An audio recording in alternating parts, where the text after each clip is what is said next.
공교롭게도 지난 2021년 6월 25일 한국전쟁이 발발한 날에 한국인들은 미국 뉴욕에서 전해진 말 한마디에 졸지에 예술적 기질은 1도 없는 민족이 되어버렸습니다. 미국 뉴욕 맨해튼 음대 핑커스 주커만 교수는 세계적인 바이올리니스트인 만큼 줄리아드 음악원의 초청을 받아 학생들에게 공개 레슨을 진행 중이었습니다. 두 명을 가르치던 도중 주커만은 노래를 불러보라. 한국인들은 노래하지 않는다는 건 안다. 유전자에 없다고 말했는데 가르침을 받던 학생 중 한 명이 저는 한국인이 아닙니다. 저는 일본계 혼혈입니다. 라고 말했습니다. 그러자 일본인 역시도 노래하지 않는다고 대꾸하면서 그의 노래 부르는 모습을 흉내내며 이건 노래도 아니고 바이올린도 기계가 아니다. 라고 말했죠.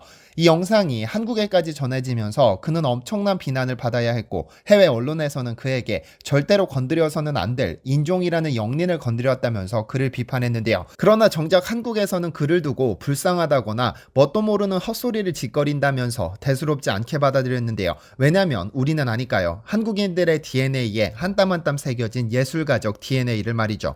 그리고 한국인이 노래를 시작했을 때 외국인들은 찌릿찌릿 전율을 느끼는 경우가 많죠.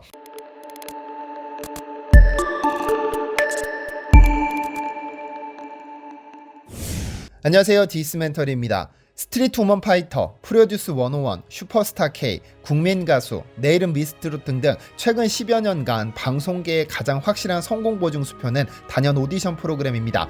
재능 있는 사람을 단숨에 스타로 만들어준다는 취지에서 대단한 인기를 끌었고 현재도 끌고 있습니다.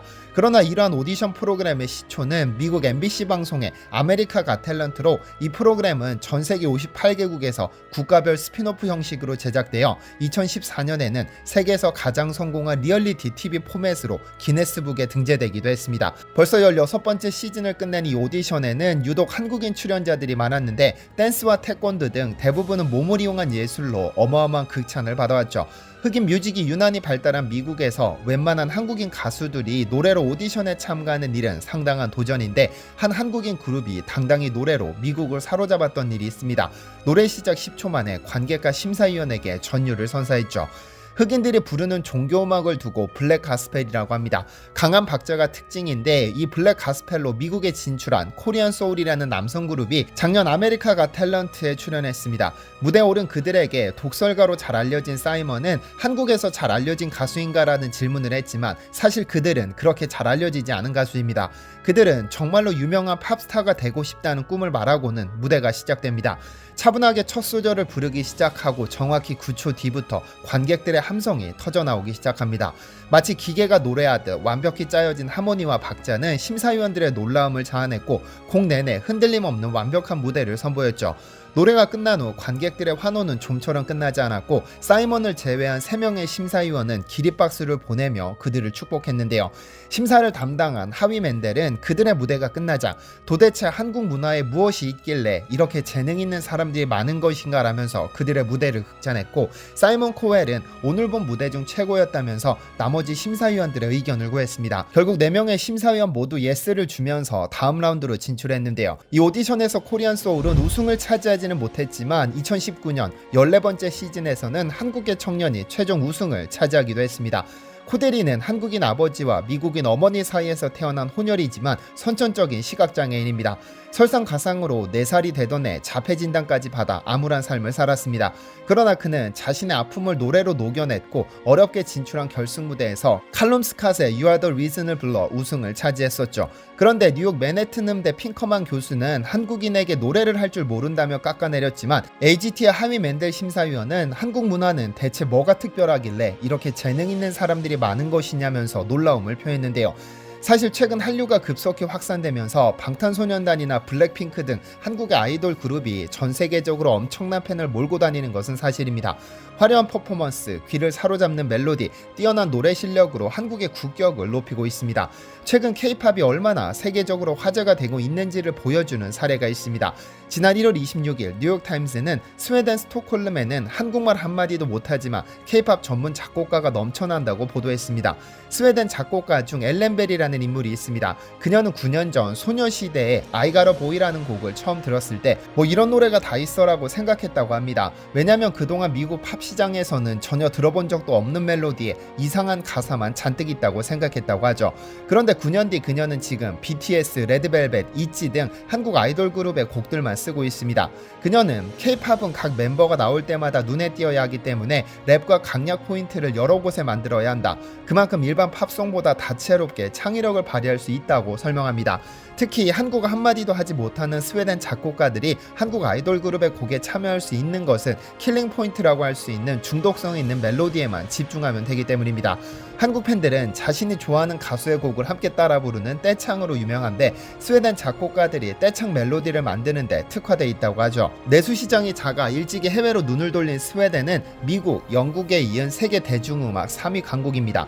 한때 외국인 작곡가들은 K-팝은 미국이나 유럽 뮤지션과 일을 하지 못하는 실력 없는 작곡가들이나 하는 것이라고 생각했지만 이제는 K-팝을 쓰지 않으면 살아남을 수 없다는 인식으로 바뀌고 있다고 합니다.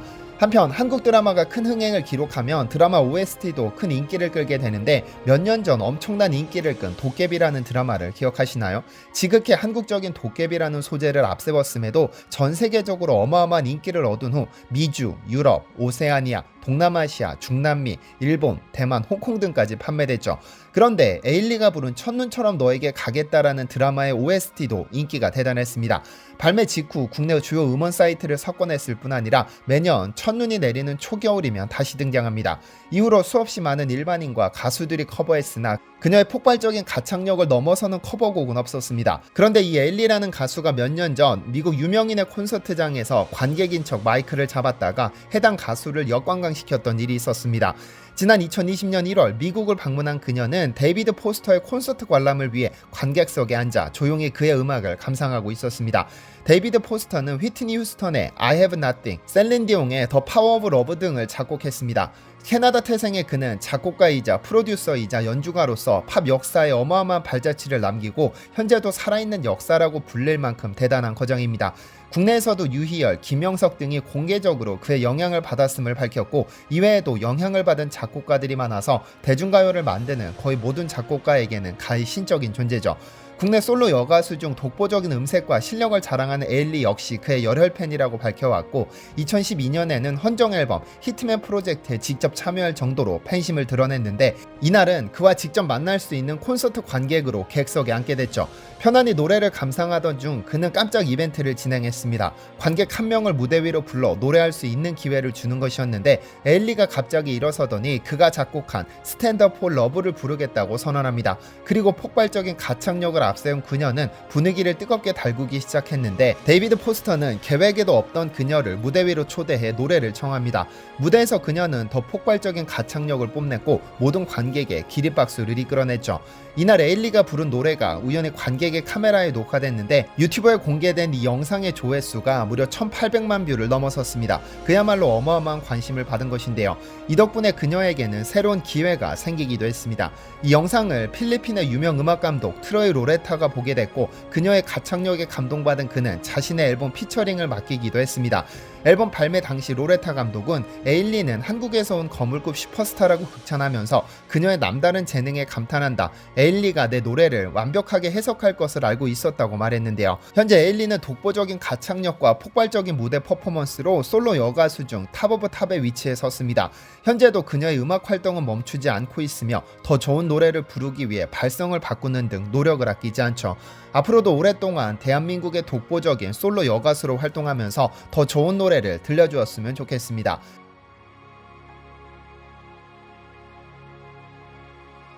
시청해주셔서 감사합니다.